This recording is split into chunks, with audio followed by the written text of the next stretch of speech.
motivo de imensa alegria, porque nós temos a oportunidade ímpar de estarmos na casa do Senhor para adorar e glorificar o único que é digno de toda honra, toda glória e todo louvor. Eu convido a amada igreja, juntamente comigo, a abrir vossas Bíblias no livro de Atos dos Apóstolos, capítulo 1, versículo 8. Atos dos Apóstolos, capítulo 1, versículo de número 8. Depois nós vamos ler o capítulo 2, a partir do verso 1. Quero desde já expressar minha gratidão a Deus por essa muito rica oportunidade. Louvo a Deus pela vida da nossa bispa, que nos concede esta oportunidade. Agradeço a Deus por cada obreiro, cada irmão, cada irmã, cada criança, meu filho Guiano que me acompanha. Deus abençoe, amém? Amém. Todos acharam a palavra?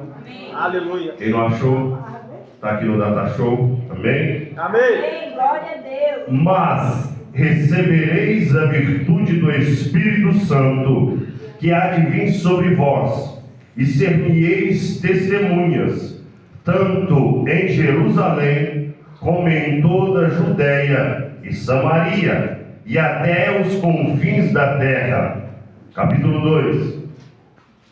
Cumprindo-se o dia de Pentecostes, estavam todos reunidos no mesmo lugar, e de repente veio do céu um som como de um vento veemente e impetuoso, e encheu toda a casa em que estavam assentados, e foram vistas por eles línguas repartidas como que de fogo, a quais pousaram sobre cada um deles, e todos foram cheios do Espírito Santo, e começaram a falar em outras línguas, conforme o Espírito lhes concedia que falassem. Repita comigo só a parte A do capítulo 4. E todos foram cheios do Espírito Santo. Podeis sentar e glorificar o Senhor. O Senhor me deu um tema para essa mensagem. O tema é: a paternidade traz proteção. A paternidade traz proteção. O livro de Atos ele foi escrito pelo Dr. Lucas a Teófilo como um suplemento ao Evangelho, a continuação dos Evangelhos. Nós vemos que o livro lucano, a qual ele escreve, o Evangelho de Lucas, ele descreve algumas ações a qual o Senhor fez e os seus ensinamentos. Já no livro de Atos, ele começa a trazer a sua narrativa através da ascensão de Cristo e da descida gloriosa do Espírito Santo. Lucas, o doutor, ele escreve este livro por volta do ano 62 depois de Cristo.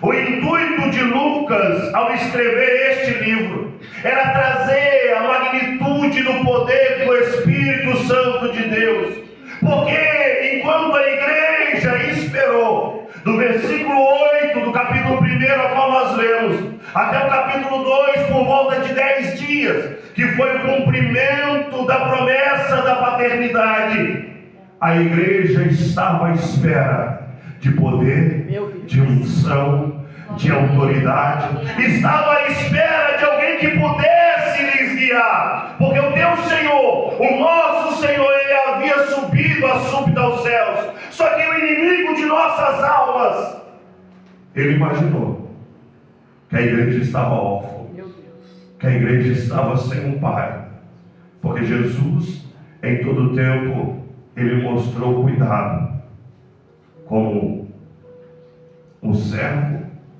como um líder, como um pai, como aquele que ama verdadeiramente as suas ovelhas. Aleluia. E no momento da sua ascensão, a igreja, ela fica por um instante sem a paternidade física visível. Só que o que não é do entendimento de muitos, mas deveria ser de todos nós, é aquilo que a bispa já falou aqui essa noite, que a partir do momento em que erguemos a nossa mão, confessamos a Cristo Jesus como nosso Senhor e Salvador, automaticamente o sacrifício vicário, missionária Jennifer, que foi feito por nós na cruz do Calvário, já estabelece o Espírito de Deus em nós, porque já começa o processo da regeneração. Aleluia. Somos novamente ligados ao Pai, novamente estamos ligados a Deus, porque quando erguemos as nossas mãos e confessamos a Cristo como Salvador, crendo que verdadeiramente Ele é o nosso Deus, o Espírito Santo, Ele habita em nós, Ele desce sobre nós. Aleluia. Só que muitas vezes nós não temos o entendimento e o desejo de desfrutar as ações que essa paternidade nos concede.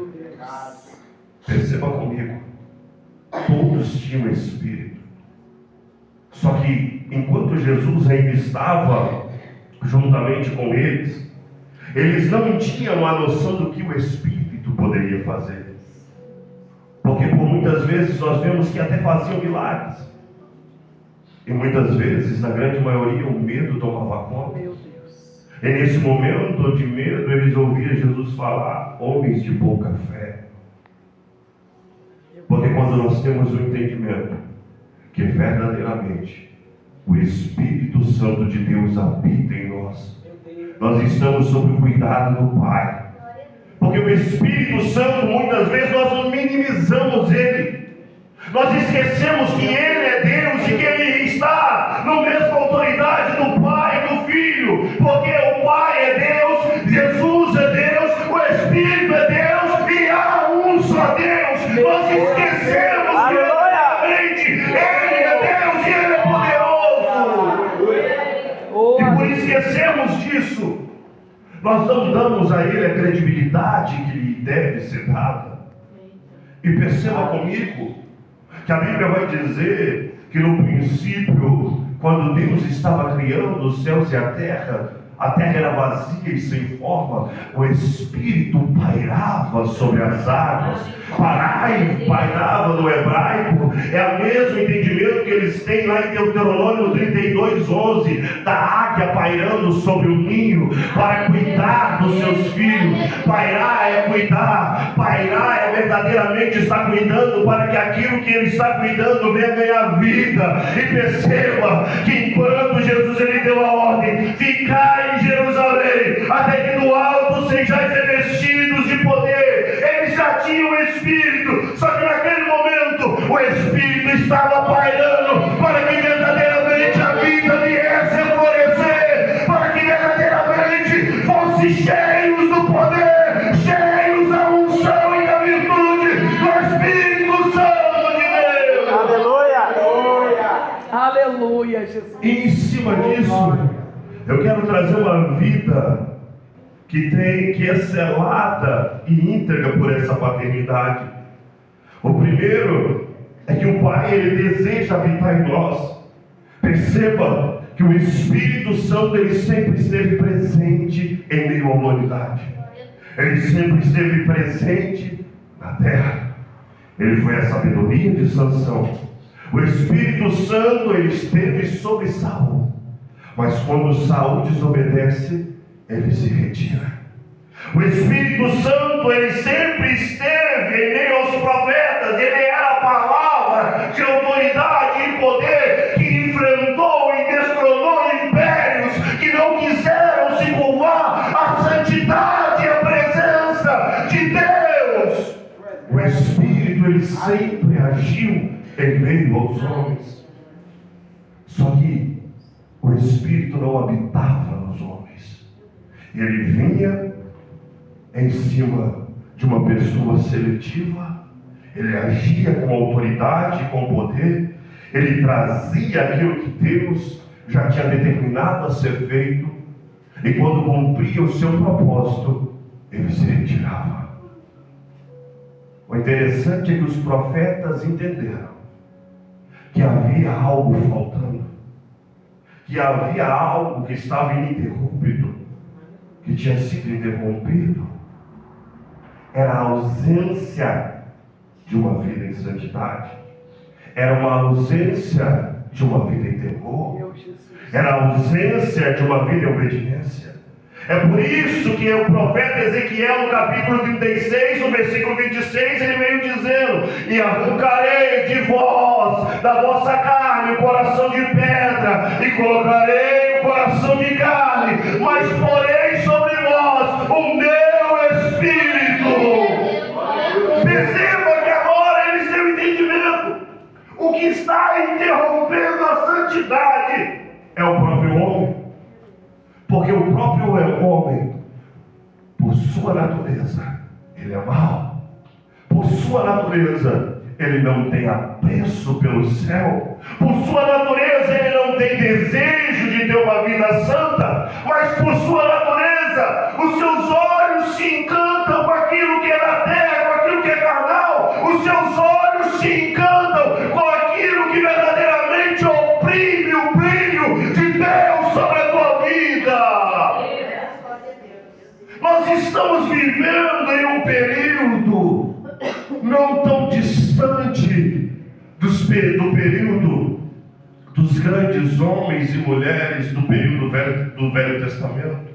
Porque quando nós olhamos e vemos que o Senhor levantava profetas para chamar a atenção do povo, para voltar à santidade, para voltar ao posicionamento, porque o posicionamento, ele define verdadeiramente a ação do Espírito em nossa vida. Porque quando nós vemos a descendência de Israel, Paulo em Romanos no capítulo 9, ele vem dizendo: mas não é porque é de Israel que é israelita, mas não é porque é descendente de Abraão que é da descendência, já Isaac é, porque é filho. O que Paulo estava dizendo é que a descendência não estava por uma ação física, mas a descendência estava por uma paternidade seletiva da escolha de Deus, por uma paternidade espiritual. É essa paternidade que define que realmente nós somos filhos e estamos enxertados como jambuzeiras bravas na oliveira verdadeira, que é Cristo Jesus. Aleluia! Meu Deus, aleluia. Essa descendência com Paulo falava. E ele vem dizendo: mas a nação de Israel, o povo que rejeitou, são filhos.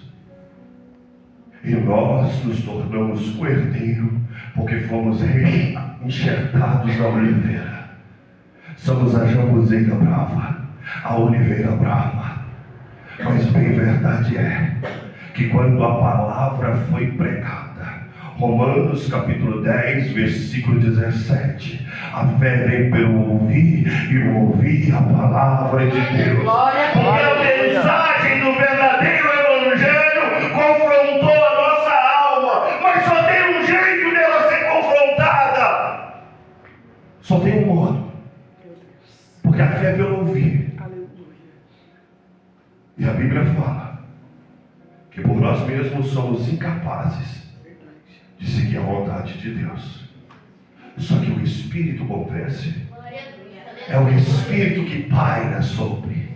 Porque enquanto ouvimos a palavra do Senhor, sendo ainda nós pecadores, miseráveis, condenados à morte eterna, o Espírito já estava pairando.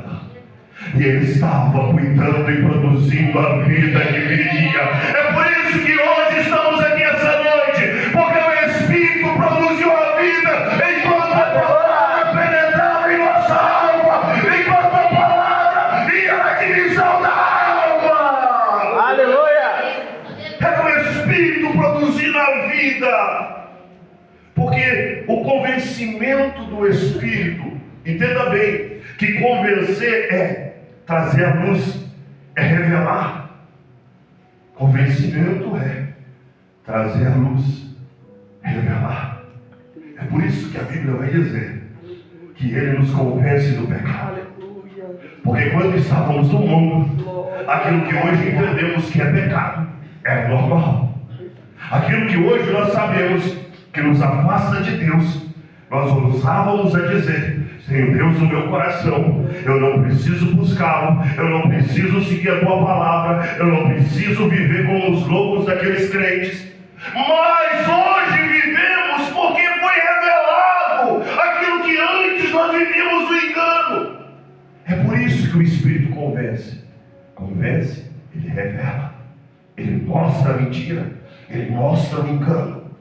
É por isso que hoje nós entendemos: não vivo mais eu, mas Cristo vive em mim. É porque o Espírito me revelou a verdade, é porque o Espírito me santificou, é porque o Espírito me mostrou que eu tenho que ser separado.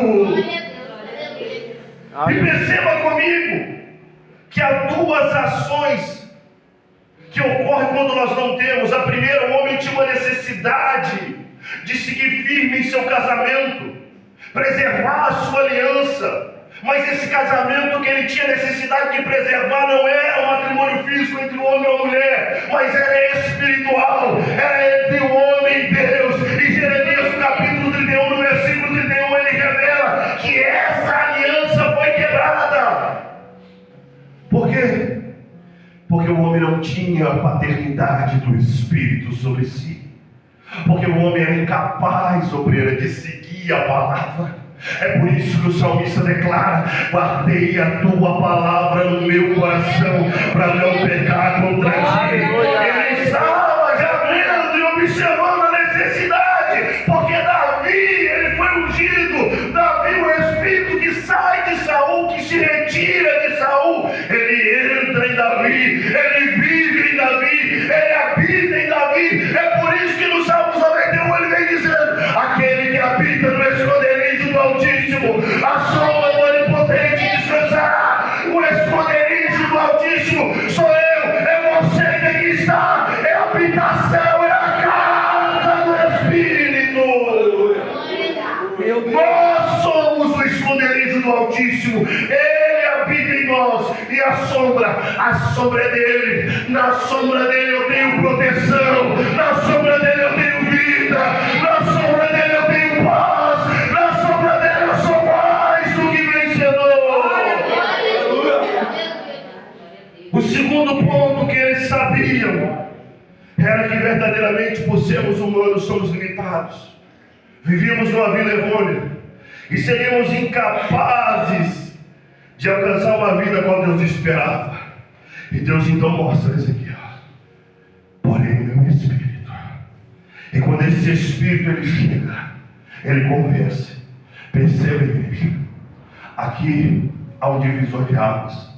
Ezequiel 36, 26 é o fim estabelecido do período velho testamentário e o período estabelecido do Novo Testamento, porque aqui revela a promessa e o desejo de Deus, a qual todos os homens e mulheres estavam vivendo sem este Espírito, mas era desejo de Deus que os seus filhos, que a humanidade caída, voltasse a ter comunhão com Ele, voltasse a ter vida com Ele. E Ele revela: e tirarei de vós o coração de pedra, colocarei o coração de carne, e além de pôr um coração sensível, aquebrantado a minha voz, porque o coração de carne é um coração aquebrantado, é um coração sensível à voz do Eterno. Além de tudo isso, eu ainda vou pôr meu Espírito, eu vou selar com a paternidade, e essa paternidade vai te convencer do pecado, vai te convencer à santidade,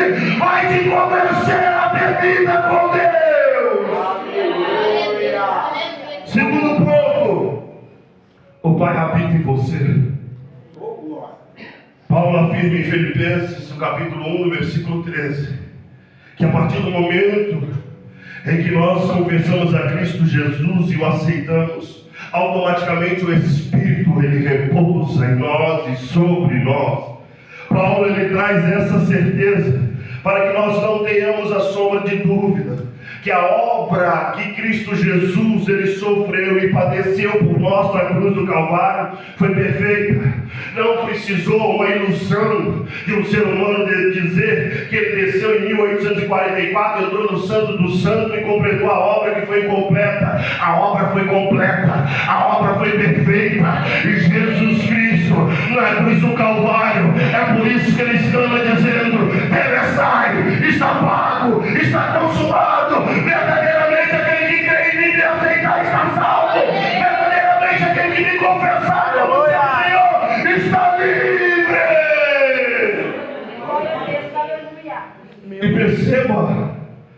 que no Calvário, através dessa ação, nós encontramos a salvação, a vida, uma ação que ocorre por meio da fé, com cada um de nós.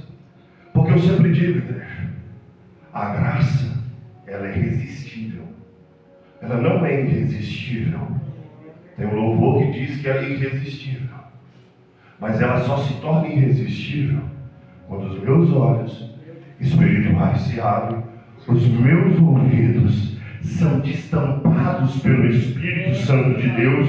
Aí eu posso dizer o que Paulo diz: a fé vem pelo ouvir. Verdadeiramente eu ouvi, agora verdadeiramente eu creio, agora verdadeiramente eu sigo, agora verdadeiramente eu posso dizer: eu sou uma nova criatura, Cristo Jesus é o meu Senhor, não vivo mais eu, mas Ele vive em mim, não vivo segundo a concupiscência da carne, mas vivo em santidade, vivo pelo Espírito. Aleluia. Perceba que essa é a razão a qual verdadeiramente entendemos da nossa fé.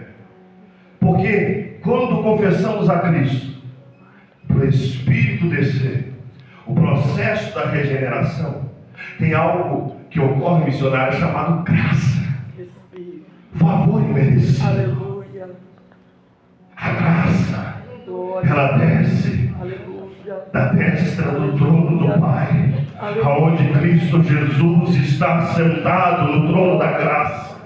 E toda vez que um pecador arrependido confessa a Cristo como seu Senhor e Salvador, entendendo a necessidade que a sua alma tem de confessar a Cristo como seu Senhor, Ele emana a graça do trono sobre a nossa vida, e essa graça traz uma certeza: verdadeiramente eu estou salvo, verdadeiramente eu estou livre, verdadeiramente Ele me escolheu, verdadeiramente Ele me chamou, verdadeiramente Ele me trouxe a vida. Aleluia. Porque nós tínhamos algo, um entendimento errado.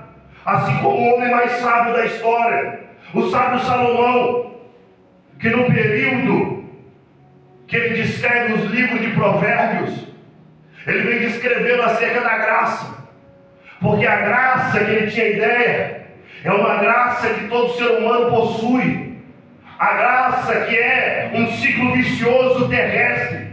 Essa graça que permite que todos nós desfrutamos do sol. Essa graça que permite que todos nós desfrutamos da brisa do vento. Essa graça que permite que todos nós possamos repousar dos prazeres que a terra pode oferecer. Só que essa graça terrestre, ela pode dar o sol, mas a sombra ela não pode.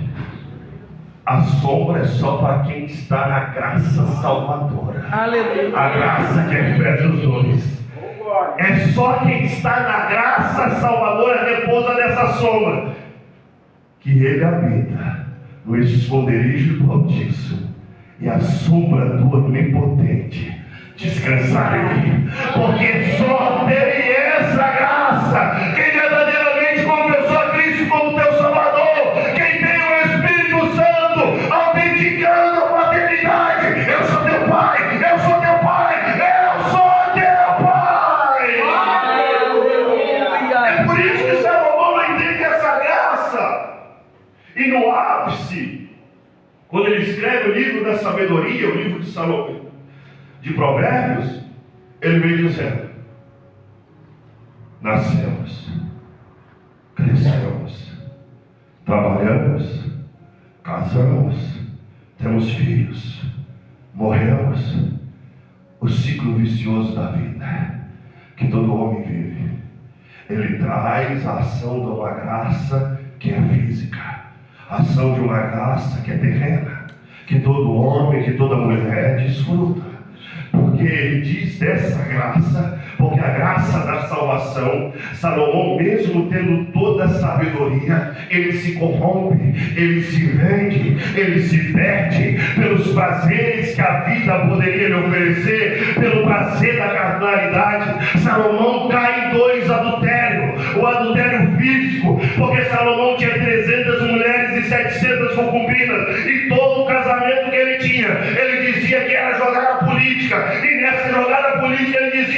para não haver guerra, quando o próprio Senhor já tinha determinado que ninguém guerrearia contra o seu reino. Homens corruptos, homens que não têm o prazer da santidade, homens que vivem por base do adultério e querem vestir uma capa como se estivessem em santidade, sempre tentam desculpas, sempre tentam trazer desculpas para consertar o seu erro. Mas o interessante é entender que Deus tinha prometido para ele: porquanto tu pediu sabedoria, tu terás todo ouro, prata, conhecimento, e não haverá guerra contra o teu reino. Para disfarçar dos sacerdotes, estou casando, para não ter guerra. Só que entre os deuses, de suas esposas, já tinha cometido o adultério físico, agora comete o adultério espiritual. Agora trai o eterno. Agora se esquece daquele que o levantou como rei soberano. Agora ele se esquece que o Senhor tinha dado sabedoria e ele usa a burrice como meio de afastar a presença do Senhor. Porque nós temos que entender que a palavra vai nos ensinar: melhor é obedecer do que sacrificar.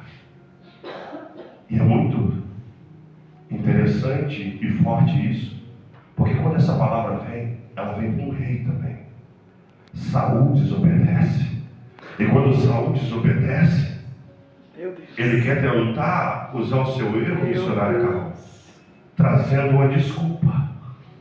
Vamos sacrificar, vamos oferecer sacrifício ao Senhor, profeta. Vamos lá, ele vai nos perdoar, ele vai nos perdoar. O interessante é entender que os olhos de Saul brilhavam para o trono. O que ele sempre desejou era a coroa. Ele nunca quis saber da presença, ele nunca quis saber da obediência, ele nunca quis saber da santidade. Ele queria vanglória, ele queria se aparecer, ele queria status, mas ele nunca quis aquele que concede a graça, aquele que concede o poder, aquele que concede a honra, aquele que concede a virtude, aquele que torna conhecido. Ele se esqueceu que tudo que ele adquiriu foi por Deus. Porque toda vez que desobedecemos, nós esquecemos de quem nos deu, quem nos presenteou, quem concedeu, quem fez. Se um presente que é dado tira eu do centro da vontade de Deus, esse presente, bem verdade é, que pode até ter sido permissivo por Deus, mas foi para revelar o meu caráter, quem verdadeiramente eu sou. Porque se eu sou um homem ou uma mulher de Deus, aquilo que eu conquisto não me muda, aquilo que Deus me dá não me muda, mas verdadeiramente torna o nome do Eterno conhecido, verdadeiramente faz com que a humanidade venha conhecer: é o nome de Deus, é uma mulher de Deus, tudo que ele tem, encanta e mostra que a glória ainda é do Eterno. Aleluia. Perceba comigo essa quebra de aliança. E bem verdade é que Salomão não entendeu este ciclo, porque ele não chegou ao nível de alcançar essa graça. Já o seu pai viveu. É por isso que ele disse: a sombra do Onipotente descansará. Eu descanso na sombra do Onipotente, porque desde o dia que ele me consagrou rei e eu tomei posse do reinado de Jerusalém, após ter ficado 7 anos e meio governando a tribo de Judá, agora quando vou governar toda a nação de Israel, eu não sento no trono se a graça de Cristo não estiver presente. Eu não governo se a presença de Deus não voltar para Israel. Eu não tomo posse do poder se o verdadeiro poderoso não estiver no controle. Ele entendeu? Aquele que realmente tem o poder, ele sim é o governante maior.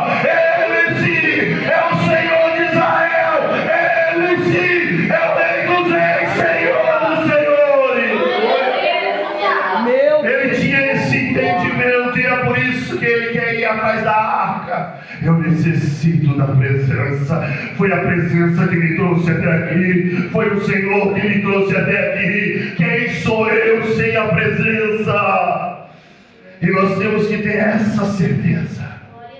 A paternidade nos faz entender que a presença habita em nós. Terceiro ponto para finalizar: o Pai quer te dar poder. O capítulo 2, agora nós lemos. Perceba comigo que eles estavam reunidos em união. Não era em união, mas em união, para receber poder. Perceba comigo, igreja, que há 3 ações ali que ocorreram na vida desses 120 pessoas: obediência, união e oração. Obediência, união e oração. Porque no capítulo 1, no versículo 8, Jesus subindo a súbito aos céus, nós vemos um decreto, uma ordem: ficai em Jerusalém, até que do alto sejais revestidos de poder.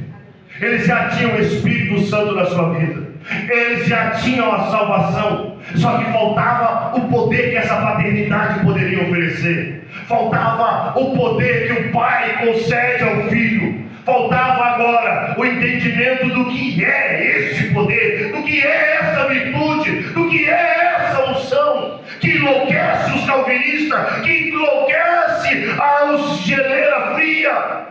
O que é? Nós somos pentecostais, nós viemos do fogo, e nós sabemos muito bem o que é esse poder, porque nós vivemos aquilo que Paulo disse em 1 Tessalonicenses capítulo 5: não extingueis o Espírito tem que ter liberdade, o Espírito tem que falar, o Espírito tem que agir, porque Ele é Deus e Ele é o Todo-Poderoso. Perceba comigo: obediência, união e oração.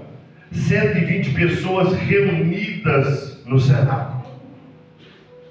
Só que quando Jesus ele fala, em Atos 1:8, missionário, tinha 500.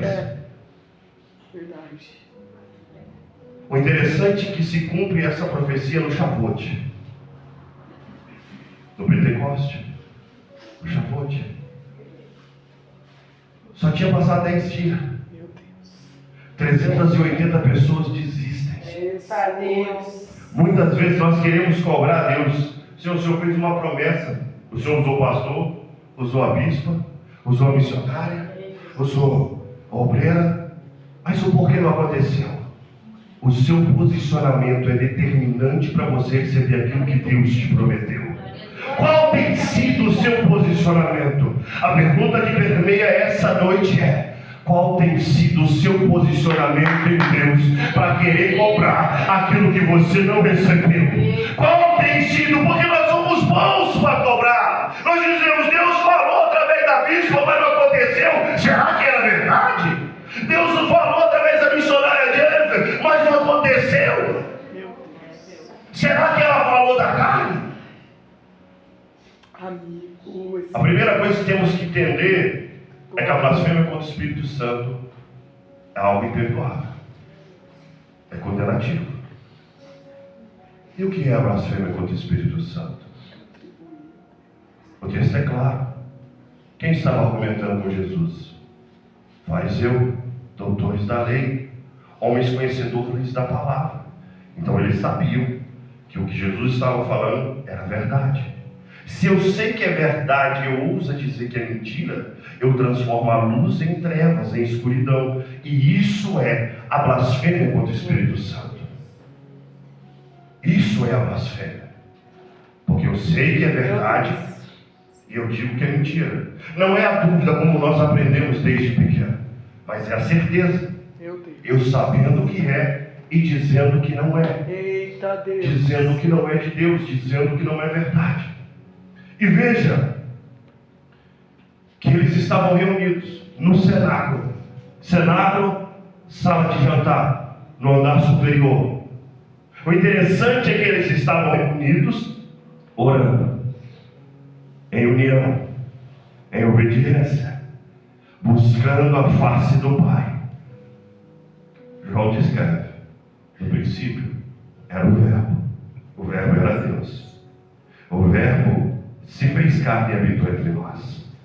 Eles estavam em oração, em união, em obediência, mas a palavra já não dava, o pão vivo já não dava, era a sala de jantar, mas o verdadeiro pão já não estava mais, ele já tinha subido aos céus.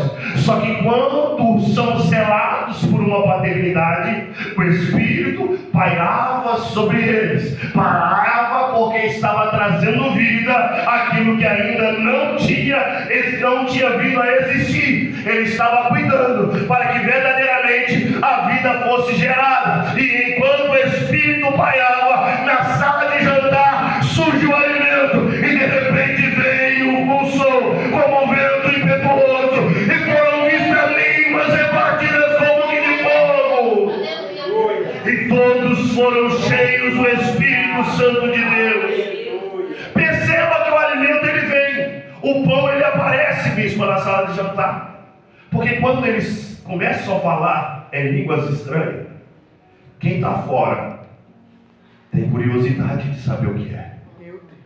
Mas o que eles falam? O que é isso? Não deixe ninguém tentar menosprezar tua fé e na incredulidade deles tentar roubar aquilo que Deus tem tentado dar a você, porque o que eles falaram eram línguas estranhas. É por isso que o texto fala línguas repartidas como que de fogo, e quando eles falavam, eles não conseguiam compreender, eles não entendiam. Se fosse qualquer uma língua universal, se tivesse alguém ali da língua que eles tivessem falado, tinha entendido, bispo. Mas por que eles não entendem? É porque é a língua dos céus, é a língua dos anjos, e nem a nossa própria carne entende, a não ser que eu tenha o dom de interpretação de línguas. Se eu não tenho, a minha carne não entende, o inimigo da minha alma não entende, mas Deus ele entende. Paulo vai dizer: e vós sois edificados enquanto ora em língua, porque o Pai entende, e ele recebe com autoridade, ele demanda poder sobre a tua vida. E veja que o pão ele vem, porque ele se interessa o que está acontecendo lá dentro. O que é isso? Tem pessoas que ficam interessadas, tem outras que escarnecem, zombam, estão embriagados, porque quem está fora não entende, mas quem está dentro recebe poder e é avivado pelo Espírito Santo, porque quem está dentro é envolvido por esse poder, e o poder de Deus ele traz ao mundo aquilo que o mundo não pode compreender. O poder de Deus ele aperfeiçoa os fracos, ele aperfeiçoa aqueles que não são, ele é loucura para os eruditos, porque o poder de Deus é perfeito. Perceba comigo que o pão veio, e como veio? Pedro prega, 3.000 almas se convertem, 3.000 almas creem em Cristo.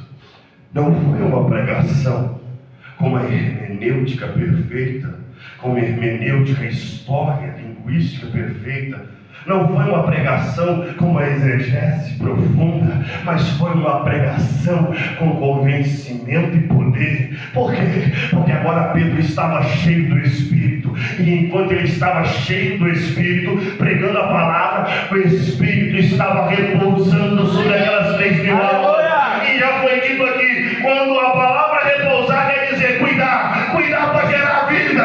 Enquanto Pedro pregava, as vidas estavam sendo geradas, e verdadeiramente o nome do Senhor é glorificado. Aleluia! É por isso que nós temos que ter um entendimento. Efésios 5,18 vem dizendo: enchei-vos do Espírito. O verbo ele está no presente contínuo, ou seja, ele não está mandando encher, mas no original, no grego, está no presente contínuo. E o que quer dizer isso? É continuar enchendo, é continuar enchendo.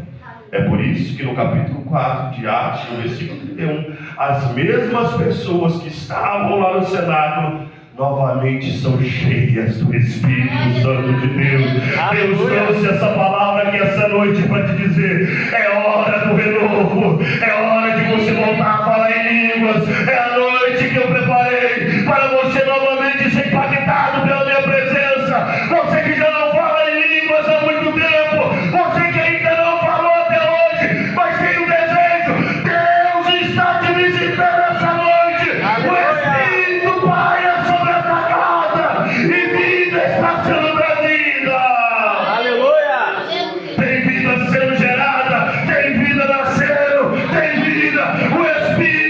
paira sobre a casa. Se coloque de pé. Aleluia. Aleluia. Eu quero orar por Glória, você. glória a Deus. Aleluia. Mas antes, o Senhor mandava te dizer, missionário, o Senhor vê a tua luta. Aleluia. Ele vê a tua aflição. Eu vejo a sua alegria, o teu sorriso, Glória a Deus. o dom que você tem para louvar. Mas eu não vejo o teu coração. Mas o Senhor manda te dizer, você foi selada por uma paternidade. E o teu pai te trouxe aqui essa noite para você entender. Sou eu, Deus, que cura a sua ferida. Sou eu, Deus, que ouço a tua oração. Aquilo que pode te parecer ser tardio e impossível de se realizar, hoje eu te trouxe aqui para você entender. Tu foi selada com a paternidade. E quem te fez a promessa foi eu, não foi o homem. Pode parecer impossível, pode parecer difícil, mas hoje eu entro no teu lar, eu quebro o mal e a trevas não vai poder ficar de pé mediante a minha presença, porque tu é filha, tu tem, foi selada com a paternidade, e o meu Espírito tu enche de poder e de graça. Aleluia. O Senhor mostrava para mim, obreira Jéssica, que Ele estava entrando no seu subconsciente. Aleluia. Ele está tirando tudo aquilo que o inimigo tem tentado embaraçar a tua mente e te dizer, não é capaz, não é verdade, não pode. Deus manda te dizer, eu te chamei, eu te escolhi, e tu és minha filha. Verdadeiramente o meu Espírito habita em você, e quem anuncia as palavras sou eu. Simplesmente se posicione dia após dia, porque tu vai ver o que eu vou fazer através da tua vida. Tudo que você presenciou até aqui é o princípio, ainda é o começo. Aleluia. Tu vai ver a glória que eu tenho preparado para derramar sobre este lugar através da sua vida. Se posicione, confie e acredita, porque eu estou gerando vida dentro de você. Aleluia. Oh, aleluia. A irmã lá no fundo, Glória. a irmã lá, isso, você. O Senhor manda te dizer, tem um ciclo que está terminando. Esse ciclo trouxe lágrimas, tristeza, sofrimento, decepção e abandono. E Deus manda te dizer, há um novo ciclo preparado para a sua vida.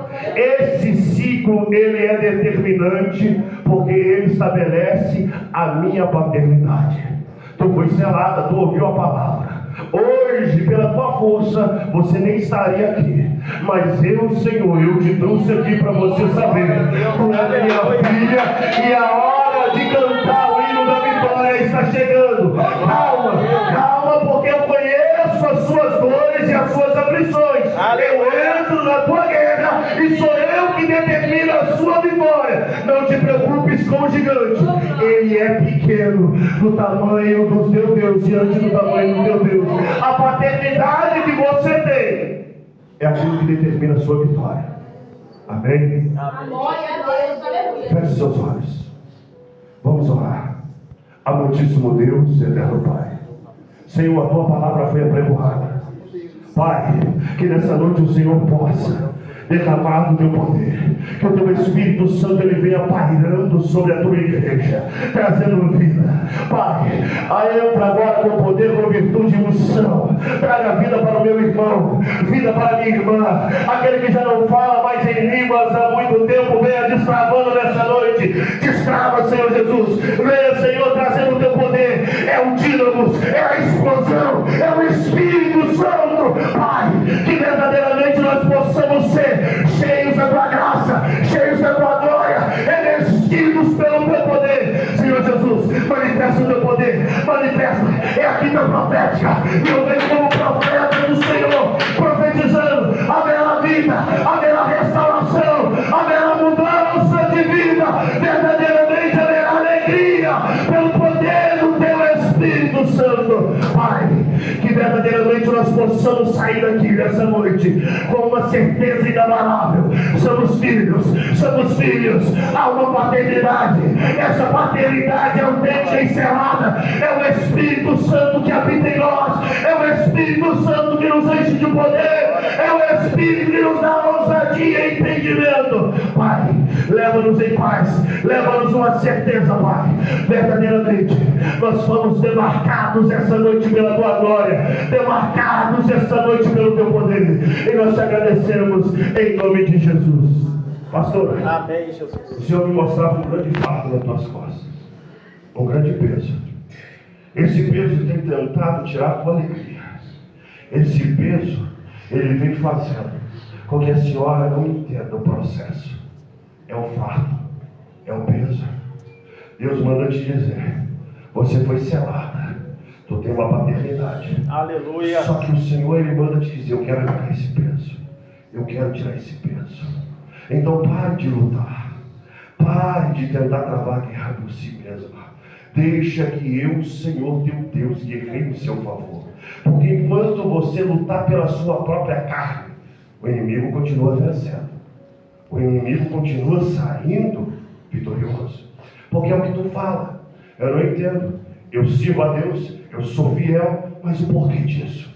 Deus manda te dizer: deixa eu batalhar em seu favor. Essa peleja tu não terás que pelejar, mas eu, Senhor teu Deus, pelejo por vós. Descansa no Senhor, porque Deus está fazendo algo que tu nem imagina, e tu verás a glória de Deus de uma forma reluzente como tu nunca viu até aqui, porque Deus é fiel sobre a sua vida. Aleluia. Igreja, continue orando, continue buscando. Os irmãos que tiveram uma outra vez que eu preguei sobre Atos, lembro que a palavra foi diferente dessa. Foi tratada acerca da obediência. Essa o Senhor trouxe acerca da paternidade. Aquele que verdadeiramente deseja ser filho, chegue em casa, medite na palavra, ore, jejue, busque os dons espirituais. O Pai já habita em vós. Agora Ele quer te encher. Ele quer derramar poder. Ele quer dar autoridade. Ele quer dar ousadia e unção. Busque.